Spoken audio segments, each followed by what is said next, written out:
وجهك يا سيد، أنا في وجهك، أنا شعراني شعر تقنعكم أنت والمشاط، أنت والمشاط. الله فيني، اتقوا الله فيني. الرحمن الرحيم. أنا فاطمة محمد علي أحمد أبو غيث، محافظة ريمان، مديرية كلاب طعام عزلة بني نديم.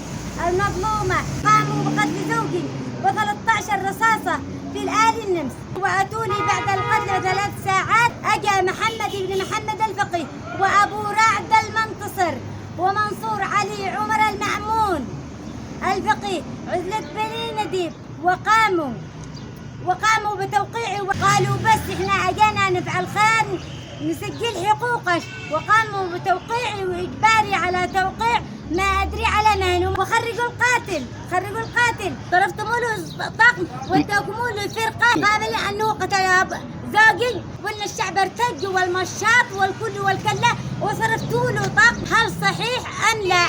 ردوا لنا جواب جزاكم الله خير. قادرت الله بعد ايام انهم وقعوني على تنازل الذنب وانا ما قدرت اتنازل. اتقوا الله فيني، اتقوا الله فيني. انا في وجهك يا سيد، انا في وجهك، انا شعراني شعر تخنق.